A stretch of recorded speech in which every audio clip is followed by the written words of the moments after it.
to you, Emma. Okay. Good evening.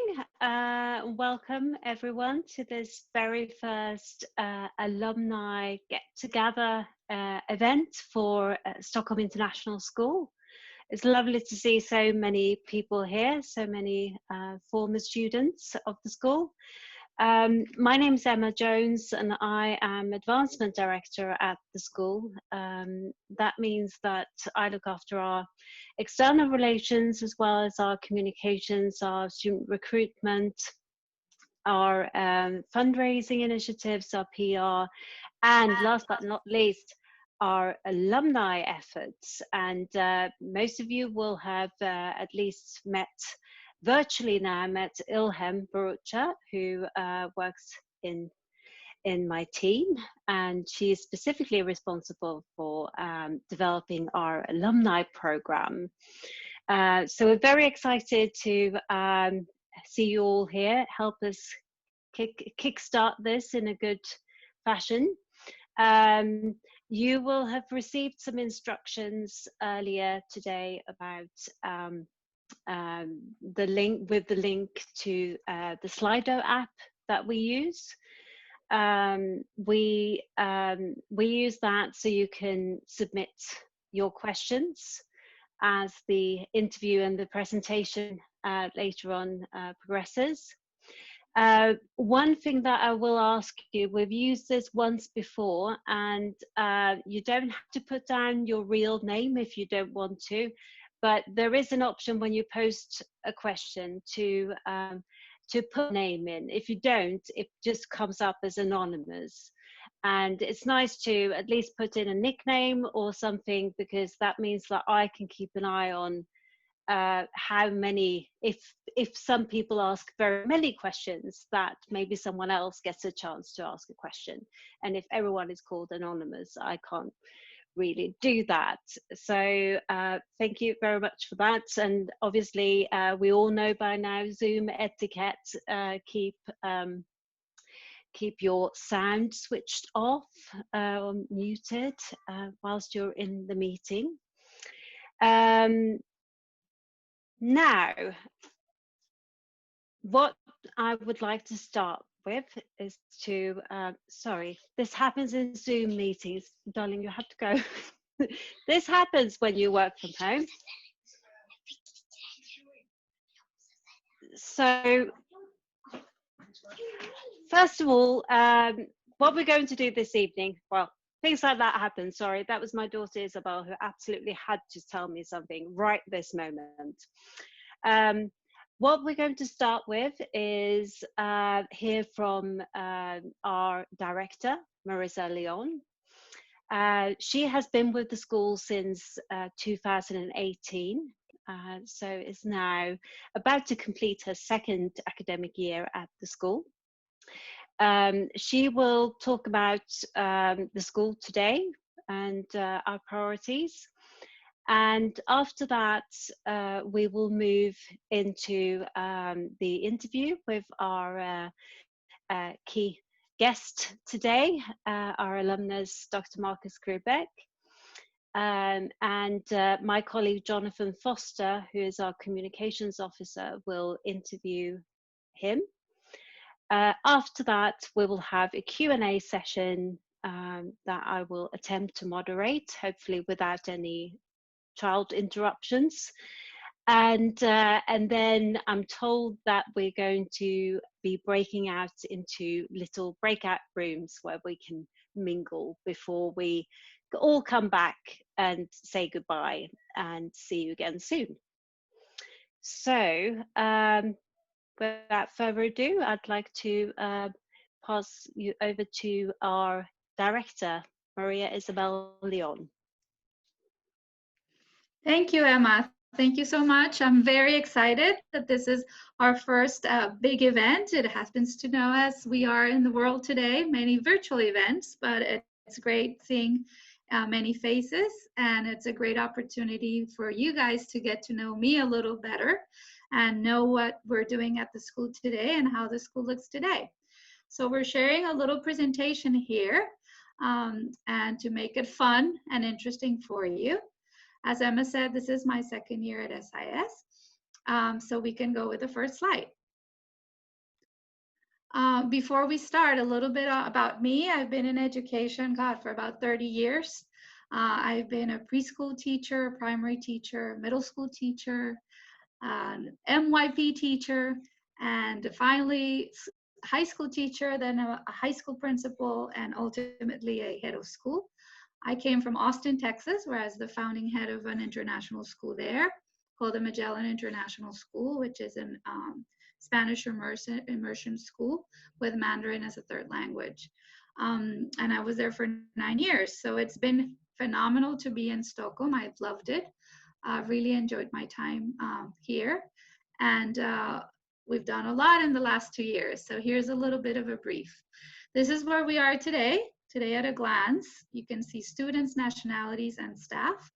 And these are all the agencies that have accredited the school, that are currently accrediting our school still. Next slide.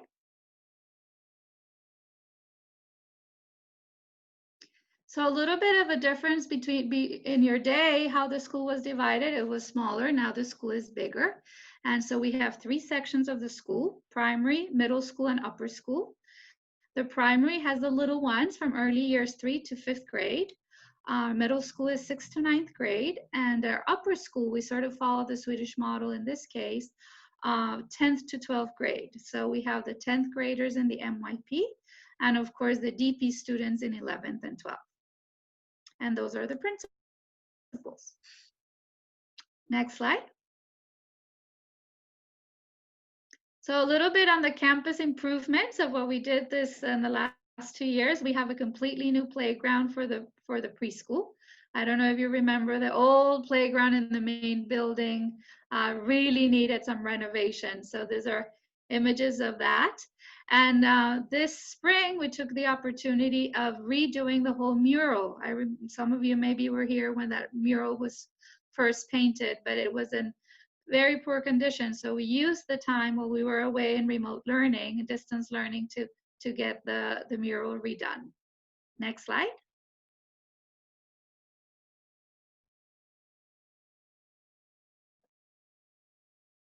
So a little bit on our last graduating class of this year. Of course, as you may know already, there were no IB exams this year. So students will get their IB diplomas based on their internal assessment and on their predicted grades and their work in general, and recommendations from the teachers.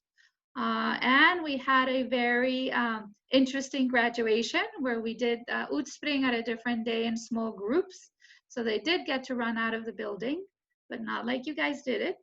And they also had, we had a semi-life graduation, and then again, a graduation in small groups to give them out their diplomas. So 51 graduated, and we have 19 students taking a gap year, and 28 already have their university offers, and the others are waiting for their diplomas.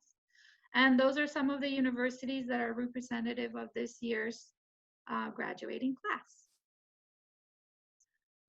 Next slide. So the big challenge this year, of course, was the pandemic. We had to go into full remote learning for the entire school for about 7 weeks in the spring. And then in early May, we came back to face-to-face learning with a very different schedule so that we could meet all the social distance requirements and health requirements and drop off and pick up and all kinds of things. So it's been a very interesting year, and we look forward to returning to a new normal. And we'll hear all about all the medical expertise on this matter as well. But blended learning might be a new reality moving forward, and it was a steep curve for everybody, but we were in a very good place when it all started. Thankfully, our technology is very robust, and our teachers had a lot of training, and they put that to good use. So we were happy about that. Next slide. And this year we have our new mascot.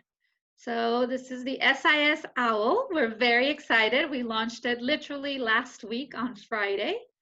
And we worked a lot with Beth Elsler, our consultant, who also works in Emma's team.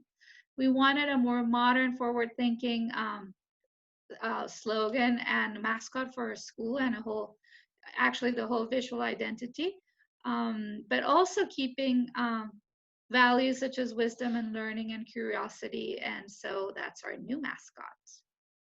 Next slide. We also launched for the first time with our advancement office. The advancement office was created in my first year. We hired Emma, was actually my first hire at the school, together with our previous director, Marta Medved, who probably many of you knew from before. And Marta and I had the pleasure of hiring Emma, and we launched our first annual fund. So you probably heard about this if you were connected to our social media. We reached our goal this year, despite all the circumstances. We raised 115,000 kroner, and we had 72 were the numbers of gifts. The range was massive, as you can see, from 50,000 to 50,000 kroner. And those are all the projects that we are supporting as part of our focus in fundraising through the annual fund. And our goal moving forward is always to have sort of these 3 buckets for fundraising projects: the student experience, academic excellence and learning, of course, and innovation and learning, and then campus regeneration or new campus projects. So obviously, if you're interested in contributing to our annual fund, there's our swish. Next slide. And a little bit to end, a bright future for us. This is our new logo also for our sports team, which is part of this owl, proudly SIS. Our new uniforms and everything will have this logo. We will continue to work engaging our community, including our alumni. We're looking forward to your ideas on what should we name the owl. So this is going to come from everybody in our community. So if you're interested, send us your ideas with Ilham or on the website, or follow social media, and you can tell us what you want to name our owl. And we'll be launching a house system next year as well. So that's something to come and look forward to. And of course, we would love your input and ideas. SIS will be turning 70 years old on 2021-2022. So who's coming? I hope many of you will come and join us to celebrate our 70th anniversary of the school, which is a huge milestone for us. So I think that's it for me. Thank you so much. Thank you, Marissa. And just to remind everyone, you can post your questions to Marissa as well using the link that Ilham has provided you with in the Slido app as well. Now, when we decided that we were going to have our first alumni event, we thought we would like to have someone who's studied at the school, who's got their foundation education at SIS and has gone on to do great things. We were very delighted when we found Marcus Skribek, and especially because of the times that we're living in at the moment. And Marcus has got first-hand experience, both as a doctor and a patient, I believe, of the coronavirus and the pandemic that we are experiencing at the moment. Marcus is a resident oncologist and PhD candidate at the prestigious Karolinska University Hospital and Institute here in Stockholm. He thrives in an international environment, as do all our students and our alumni, and his diligent and hardworking mindset has helped him to utilize various opportunities to his advantage, including being published actually before he even finished medical school. So from medical aid in Ghana to traveling around the world, he has attained an abundant share of skills and knowledge and enjoys life to its fullest. So welcome, Marcus, and we look forward to hearing what you have to say. Thank you. Oh, that was a fantastic introduction to Marcus there, Emma. Do you recognize yourself there, Marcus? Yeah, yeah, definitely. It sounds familiar. It's great to meet an actual alumni, because working at the school, I meet an enormous amount of students, but I don't really get to meet anyone who's flown the coop that often. Yeah. So that's great. Right now is a really exciting time. Marissa just mentioned about the virtual graduations going on, but all around Sweden, students are graduating, and it's a wonderful time in their lives. It's a really hard thing, though, isn't it, when you've spent your whole lifetime at school to know what it's going to be like to be at work. So, as an alumni, what advice do you have for our graduating students about making that transition from school to career? Yeah, that's an excellent question, and something that's definitely worth considering and thinking about as well. But I truly believe that whatever you do, you should do it with passion. So you can find the beauty in every field, I think, and I've myself experienced that even during my IB years and even during my medical years. But you know, some people, it can be daunting to know that whatever you choose, you could potentially end up doing for the rest of your adult life. But that's not necessarily the case, I would say, because life is more flexible than you'd think. For example, for me, I mean, my plans have changed about 1,000,000 times throughout the years, and it always turned out for the best in the end. So I think that's one of the beauties of life, to be honest. And I also think it's great if you don't focus too much on believing you've made a mistake, because when you choose a path, because every profession has its ups and downs. And for me, especially, it was an emotional roller coaster during my medical exams. So, but it all paid off in the end, thankfully. Let me just ask you, as you said that, what do you mean an emotional roller coaster? Why was that? Yeah, I mean, for us doctors, we have to be able to manage stress on a day-to-day basis. So we've been challenged in various different ways, and we've had a lot of oral medical exams back in the day, and it was definitely a different experience compared to what you're generally used to, and a lot of on-the-spot exam questions, and yeah, so things that would just pop up, so to speak. Well, we'll come to your medical career as we go. But let's start at the beginning. You know, you've just given some great advice to people who are about to leave school. But when you were still at SIS, you chose medicine as a career. Why did you choose medicine? Well, that's funny you should ask, and this is always a funny thing to talk about, because I was initially inspired by the TV show Dr. House, and I mean, initially some people might frown upon hearing this, but that show has been a key influence for me in my early years. And just a disclaimer, that's not at all how the life of a doctor is at all. or your bedside manner, I hope. Exactly. So a good patient, doctor relationship is quite vital, you would imagine. But yeah, after leaving SIS, I went into medicine, and so that's mostly why I chose that path. I'd like to know the figures, actually, of how many careers have been kicked off by TV shows. I used to watch Flashdance when I was younger, so thank God it didn't work for me. But tell us a bit about your professional development. You left SIS, and where did you go to university? I went to study at Semmelweis University, who's actually the founder of Washing Your Hands. So that's quite apt in the times we're living in right now. But it was in Budapest, and I mean, it's a great city. It's a city full of life, and the education is completely in English. So for me, and in an international environment, so for me, it was a natural choice to make, to study in English in an English environment. And well, I mean, the university itself was extremely difficult, but the city itself was great. It was, when we had some time off, very limited, you could say, but it was great. You could enjoy your student life there. And how did SIS prepare you for that transition from school to university? Was it a difficult leap? From high school to university, it was not the easiest, I would say, because I had to learn to cook eggs through YouTube. So that was probably the most difficult part. And then, the university material is I mean, compared to the high school material, is unparalleled. So it was a struggle initially, but I adapted and I learned to how to manage it a bit better.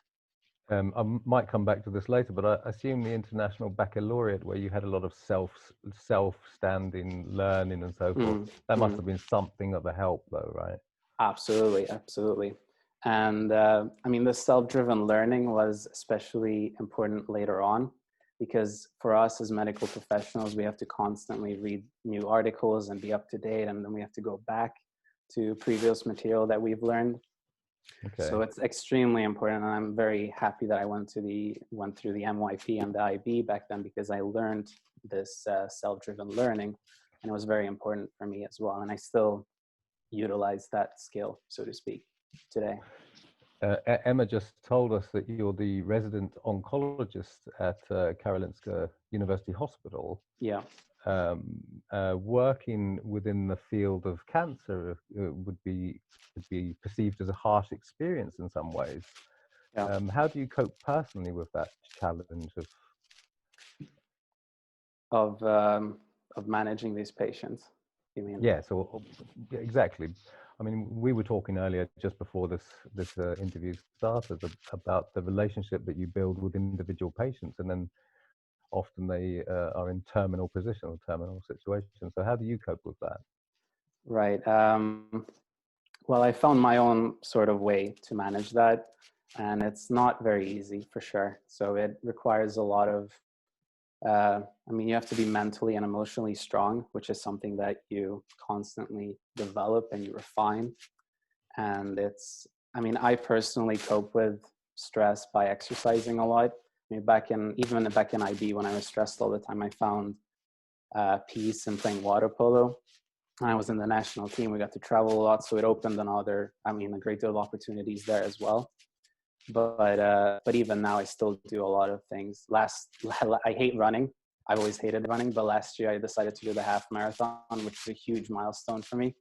And now I'm thinking of doing the complete marathon in some tropical place someday in the coming years. So I think that would be great. I think that's incredibly typical doctor advice there. So you should get fit and healthy. Yeah. Talking of marathons, Eddie Izzard, a British comedian, has been running 59 marathons in 59 days. So it's possible. Oh, wow. You can do it. Oh, wow. That's impressive. It's insane. But so this interview we're having, we were mentioning earlier, the coronavirus is not something anyone can get away from, really. It's an unprecedented time. Yeah. I wanted to ask you a little bit about what you thought of Sweden's approach compared to other countries. How do you feel about what's been happening here? Well, that's a controversial topic, especially during these times. But I personally think it was managed rather well, because, I mean, we only really start seeing the long-term consequences now, but it's also very easy to be wise afterwards, so to speak, and criticize what we should have done then. But I think everyone acted based on the information that was available at the time to everyone's best knowledge. And I mean, I think this whole thing is a great learning opportunity for the whole world, and to see how we can combat this a bit better in the future. And especially the digitalization of various different aspects of life. It's been something people have been trying to do for many years now, but I think the coronavirus kind of made this sped up this process a little bit more. So I think that was one of the positive aspects that came out of this. I'm sorry, the sun came down. No worries, no worries. Which process do you mean that has been sped up a little bit more? Well, for example, for Twitter, I know is a great example, because they just announced that they're not going to have offices anymore, as far as I know. So they're just going to work from home, basically. So home office for the rest of their lives. So it's going to be more of a virtual world. Yeah, exactly. Okay, so the way Sweden, obviously we didn't have so much information at the beginning, and the way Sweden has done it seems to be pretty satisfactory. What's the trajectory of the coronavirus now in Sweden from your point of view? It's going down, so there are fewer patients now who are in the intensive care unit. So that's a positive. but there have been a lot of deaths per capita, so to speak, but we only really see the long-term consequences. I mean, we're still not at the end of it, so we don't know if there's going to be a second wave, what countries have made the right choices, whether they were right or wrong. So it's good to analyze them now so that we can avoid seeing a second wave of this coronavirus eventually. And you've been, it's probably not right to describe this as lucky, but you've been able to be both the patient and the doctor, as Emma said, because you caught corona yourself. How was that? How was that feel? Talk us through it. Yeah, that was an interesting experience. I was working a lot during that time because that's exactly when this whole corona started. So there were a lot of patients coming in. So it was a very stressful period. And by the end of the week, it was a Friday or a Saturday, I was really extremely tired. And then I'm just like, it was just another week at work, you know, so I'll just sleep through it this weekend. But then I didn't really get better. I started coughing a bit, and I just felt tired the whole weekend. And then Monday came, I'm like, okay, maybe I won't go to work today. And then Tuesday got by, and then I spoke with my boss, and she's like, maybe it's good if we test you. I'm just like, yeah, sure. I'm sure I have corona, you know, kind of half joking. And then we did the nasopharyngeal swab, and it turned out to be positive. So in a way, I was lucky because compared to most other people, I didn't really have that many symptoms. So I didn't feel that bad. I didn't have to go to the intensive care unit or the emergency department or anything as such. So it was kind of lucky, but I still had this tiredness and these I felt bad. But the scary part was the breathlessness, which I've never experienced before. So that was a very weird feeling. And I had fluctuating symptoms for about 5 weeks. So some days I didn't have any symptoms, other days I just felt horrible. So it was very hard to know if I should go back to work or should I not go back to work. We kept testing me. I was always positive, even though I felt better. And, you know, I work with cancer patients who are immunosuppressed, so they can catch viruses and bacteria much easier than the general population. So we weren't sure if I'm infectious or not, even though I had to call half of the governments to see if I'm allowed to go back to work to help out my colleagues in these difficult times. How long were you actually off? 5 whole weeks. Okay. So it was a very long time. Okay. So you've been giving some fantastic advice to us, particularly about graduation and the transition of school and so forth. But what about you yourself? What's the best piece of advice that you've received? Well, I've actually read a quote back in my IB days by Robert Frost, which was, by working faithfully 8 hours a day, you may eventually get to be boss and work 12 hours a day instead, which I think is a wonderful quote, because this is something I almost religiously believed in since the MYP and the IB years, because I believe that proclivity for hard work is the essence for success. And you got to live with these opportunities that you're given throughout life. Something that may not seem like an opportunity will turn out to be one later on. So you're going to be sad you missed out on it. And many people think of these as like additions to their CV, but I think of them rather as life experiences. So I mean, during my medical years, I got to work in Australia, for example, for a couple of months. And then I worked in Scotland as well. And I worked around Sweden as well. So it was a wonderful experience. And I still think very fondly of those times. So I'm really glad I hatched on to those opportunities.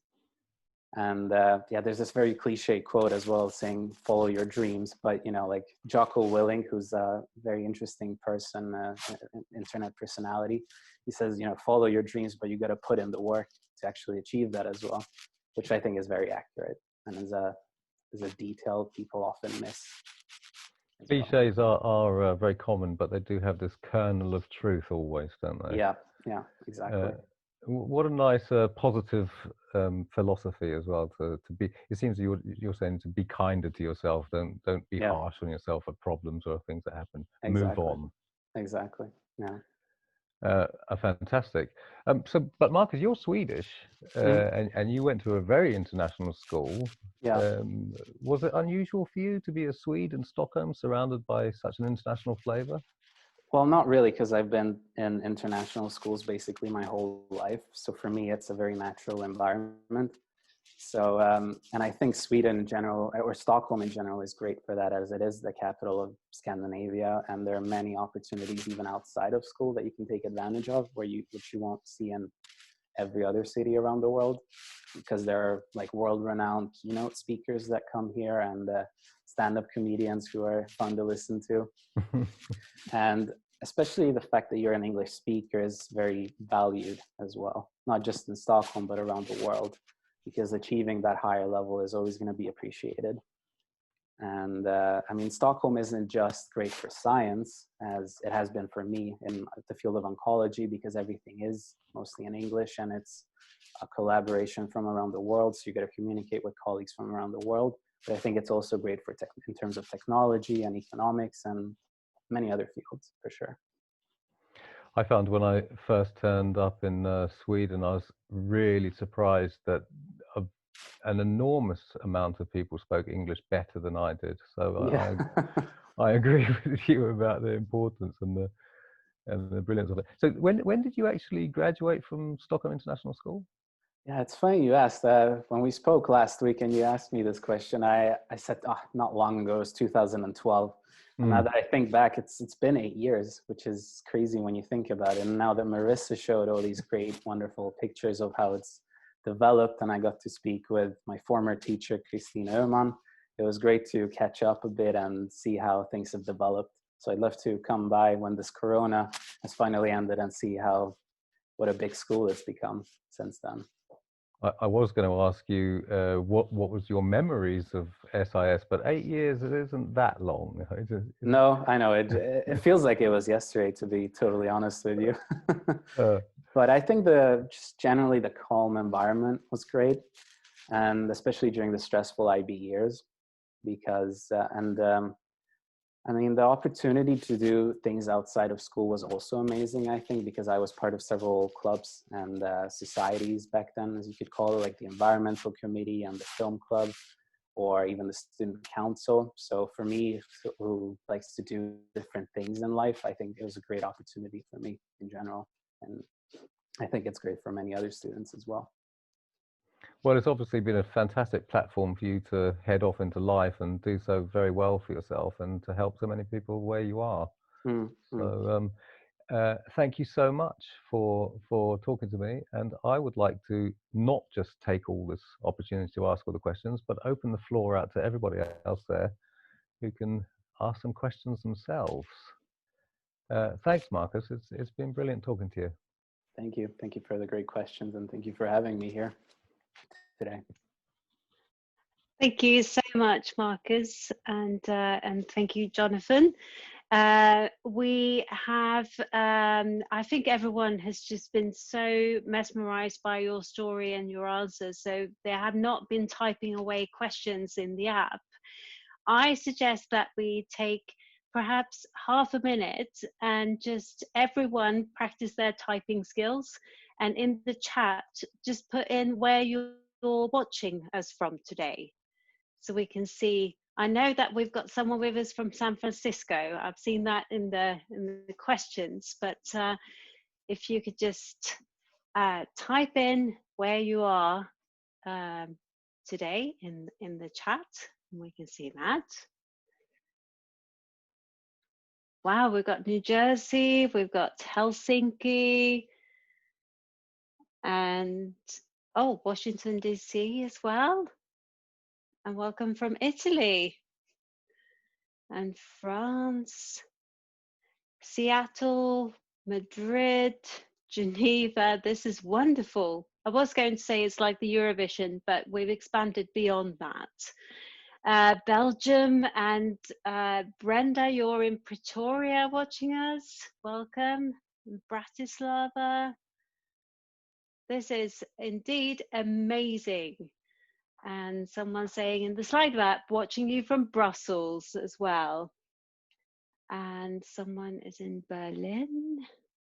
Oh, wow. And Budapest, where you studied, Marcus. And the Hamptons.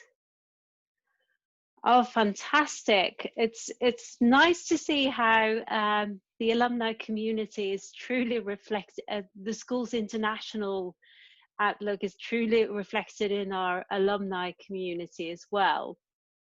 Now, Marcus, we have a question for you in the app, and a question in. Jonathan, you should really use the app if you want to ask a question, not the chat. We'll start with, how did you choose your speciality? Yeah, that's a great question. I mean, oncology is a dreaded area, you could say, and even amongst medical professionals, not everybody thinks of it very fondly, which is understandable. And there are many difficult aspects to it, and it requires a great deal of mental and emotional strength. And we were kind of in on this with Jonathan as well, that I think managing your stress is a part of it, which is extremely important, not just in this field, but in many other fields in life as well. But I think it's a great area to potentially ease suffering for most patients, as a great deal of knowledge is required, and you can really help a lot of people that way. Which there's this inspirational, motivational leader, Simon Sinek, who would think this is a millennial mentality to always try to make a difference. But I think it's important, and it's always great to strive for something like that in general. But oncology is a big problem worldwide. I mean, cancer is, so to speak, but there's great research potential, and I'm very research oriented as well. And I think it's a great field for that as well. Thank you. How was the transition from medical school to residency? Yeah, that was also very difficult, because medical school is totally different from what you're actually going to experience. It tries to prepare you, and I think it does quite a good job of that. But when you actually drop into residency, it's a completely different experience. It becomes very real, very suddenly. And you're faced with those challenges that you've been preparing about 6 years for. And you have to all of a sudden manage them yourself and solve these problems yourself. So these problem-solving skills are very important, and the vast amount of knowledge you've gained as well through those 6 years. And I mean, you're constantly learning, which I think is one of the best things about it, is that you're always, just like we touched on a little bit earlier, the fact that in IB, we've had this self-driven learning. It's very important for a physician to be able to have that skill. Mm. And one of the great things, particularly with oncology, I think, is that you see humanity at its worst and at its best, I think, as well. And it's something that makes you think a little bit and value life in general. We've got Gustavo asking, how well do you think Sweden's health system is prepared for a larger scale spread of the coronavirus? I'm assuming we're talking about a potential second wave that would be even more powerful than the first one. Right. Now, I'm no epidemiologist or infectologist, but I think Sweden, or at least Karolinska, has handled this extremely well. And we've been getting information on a day-to-day basis. Everything was reorganized and restructured, and people got different, we're trained to do different things. So different specialities, we can jump in and help out a little bit. But it's been restructured in a really great way. So I think Sweden, or at least the healthcare, has managed it extremely well. And I think it's ready for another potential wave if it were to come to that. That sounds very reassuring. Thank you. Another a specific question here. Someone asking, my daughter wants to go this summer to work in a hospital in Ghana. She's 4th year medical school in Germany. Would you do this now, or would you wait until after COVID? That's a great question. I myself went to Ghana actually to do some medical work, but that was before medical school. But it's a great place to be. But I would wait, I think. I think right now is a good time to wait a bit. And especially if you're a medical student, you can wait a bit until you learn a bit more as well, to 5th, or I don't know where she's studying, but later on 5th or 6th year, depending on how long the education there is. So I would wait even I until think after. she's in Germany. Yeah. In Germany. Yeah. Yeah. Right. Right. And speaking of medical school, being at medical school, what have you got any good tips for medical students on survival of multiple oral exams? Yeah, that's a great question as well. This is something that you have to refine yourself, and this is something you get prepared for gradually. At the beginning, I was extremely stressed before each of my exams, but then you gradually get better at it. You know what they expect. And for example, here in Sweden at Karolinska, they don't have any oral exams. So it's a very different way of teaching. So they get prepared in a different way. But I personally think it's very valuable because especially as a medical professional, communication is key, no matter what area you choose. So I think the oral exams are excellent teaching methods for that. So as for tips, it's very different than a written exam, I would say. You have to know it in a different way. You have to be able to explain it and break it down. And they can hop from one subject to another just like that, even if that's not your topic that you're supposed to talk about. So I think you have to know it in a deeper sense, I would say, I think. Great, thank you. Well, staying within that field then, what advice would you give to an aspiring doctor? It doesn't say what level and what stage of aspiration here, but right. just general advice to an aspiring doctor. Yeah, well, specific advice I would say is that I think it's extremely important to be proactive, and this is generally in life, I think, is to be very proactive instead of being reactive, which is a personal development kind of thing. There's great books about these, but so that you basically have to so you try to actually learn the material really well instead of just trying to get by. You occasionally will get good grades, even just by learning the material kind of, but you actually have to spend the time and effort into focusing on the different areas that you're trying to learn. So actually put effort into it proactively. Great. We were talking earlier before we joined this main meeting about Google and its effect on being a doctor these days. How has it made a difference to your experience as a doctor? It's definitely been different, and this is what I was telling Jonathan. It's sort of a millennial thing as well, because some patients often come to me and they already think they know the diagnosis, which is okay, but then they also come to take it a step further and say they want this and this treatment. For example, immunotherapy and cancer won the Nobel Prize 2 years ago. And people will often come to me that I want this and this, and they're kind of determined and set and focused on that. So you have to kind of explain that that's not really how it works, and it's not that simple. And there's a lot of websites like WebMD and Wikipedia and Google, so it's not that easy to simply just Google your symptoms and assume you have this and this. That's why we studied for so many years, because you have to see the whole picture, and it's not just like details you have to focus on. Great, thank you so much, Marcus. As far as I can tell, we haven't got any more questions at the moment for you. We've got one question here that's come in for Marissa about SIS.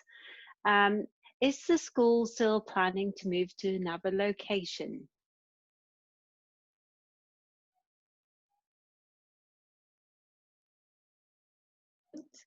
Yes, I was sure that question was going to come up. Yes, we are still planning on an expansion. What we've decided on at the board level is we created a short-term to mid-term committee that's looking at a mid-term facility to expand so that we can actually have primary only in the main building and then have 6th, 7th, and 8th grades in the Annex B. And then move our 10th, 11th, and 12th grades to another location, a bigger location, perhaps with the idea also of having 9 to 12 in one campus. So we are in the process of looking at this mid-term solution, and at the same time, in parallel, working on a longer-term final sort of campus solution. So we have two different task forces. We have for the first time hired a consultancy firm, real estate consultancy, Cushman and Wakefield. They work, they're a US-based firm, and they have one of their offices here in Stockholm, because we realize none of us on the board really has the expertise on real estate and development in Stockholm. That, as you know, is not easy. Land here it's hard to find. And so we're looking at multiple options, the possibility of a long-term 30-year lease on a physical plan that already exists and we can refurbish. That's one scenario. We're also looking at the possibility of a greenfield and building from scratch. That's also a possibility. And also a possibility, as I said, of having this midterm solution perhaps turn into a longer term solution. So we're open to different possibilities, and we have experts now helping us. So hopefully the mid-term solution, the 3 to 5 year solution, will happen very soon. That's our hope, so that we can continue to expand. At this point, we are up to capacity. We'll see how our numbers are going to look now after the pandemic and everything that has happened, but we are very optimistic that we'll be very close to our current enrollment. But we need to grow, and the only way to grow is to also have the physical ability and a proper campus. So we continue to work on that.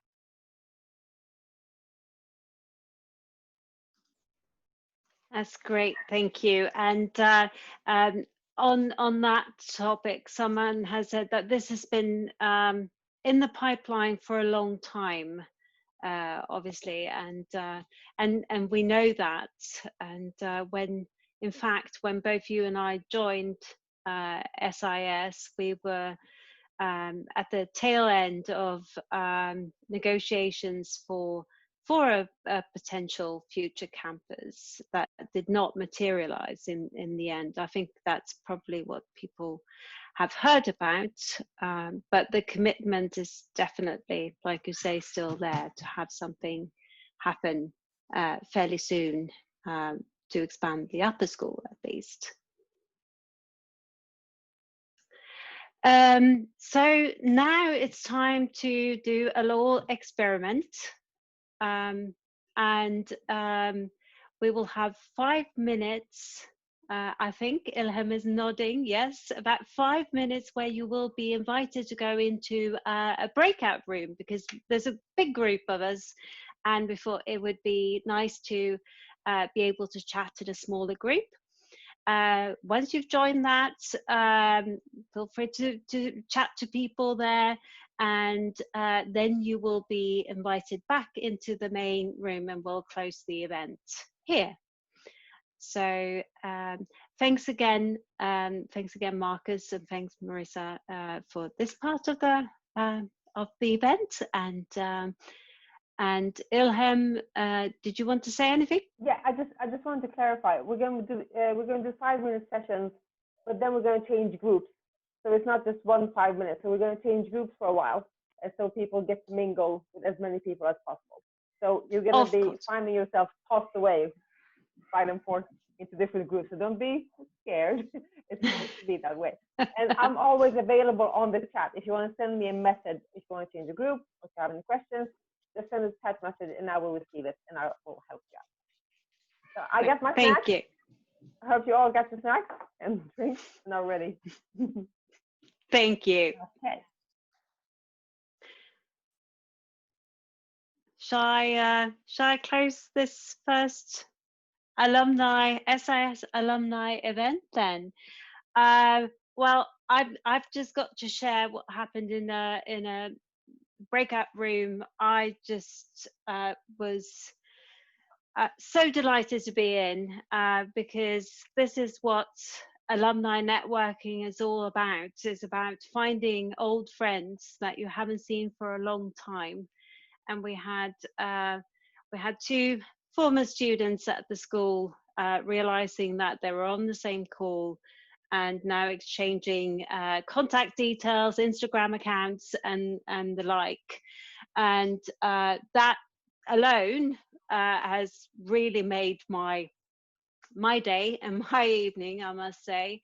But of course, I must say a huge thank you to Dr. Marcus Skribek for being our very first alumni speaker at these events. And this is just the first of many such events. We have found during these times that there is huge opportunity in learning to meet virtually and digitally in this way. I've been working with alumni relations for many, many years now, and this has really made everyone realize how very close we are. We can all jump on a call, and as you saw, we've got people here tonight from all over the world. And thank you to those of you who are staying up very late. Thank you to those who perhaps have skipped going to a work virtual meeting in order to be here tonight.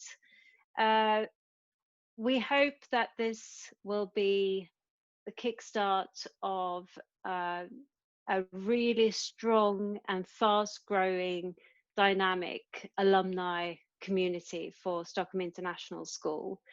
You will have Ilham's contact details. You're always welcome to contact me as well on e.jones. And Marissa, I'm sure, will be able to answer any questions you may have about the school if you'd like to reach out to her. And we haven't got an open campus at the moment for visitors, but the second we do, you are all very welcome to come back to school, to come and see us. And in the meantime, make sure you participate in the network and in these events. So thank you all very much. I don't know if everyone's got a drink. I've got a glass of water here. So I'd like to raise a toast to the Global Alumni SIS Network and Stockholm International School. Skål!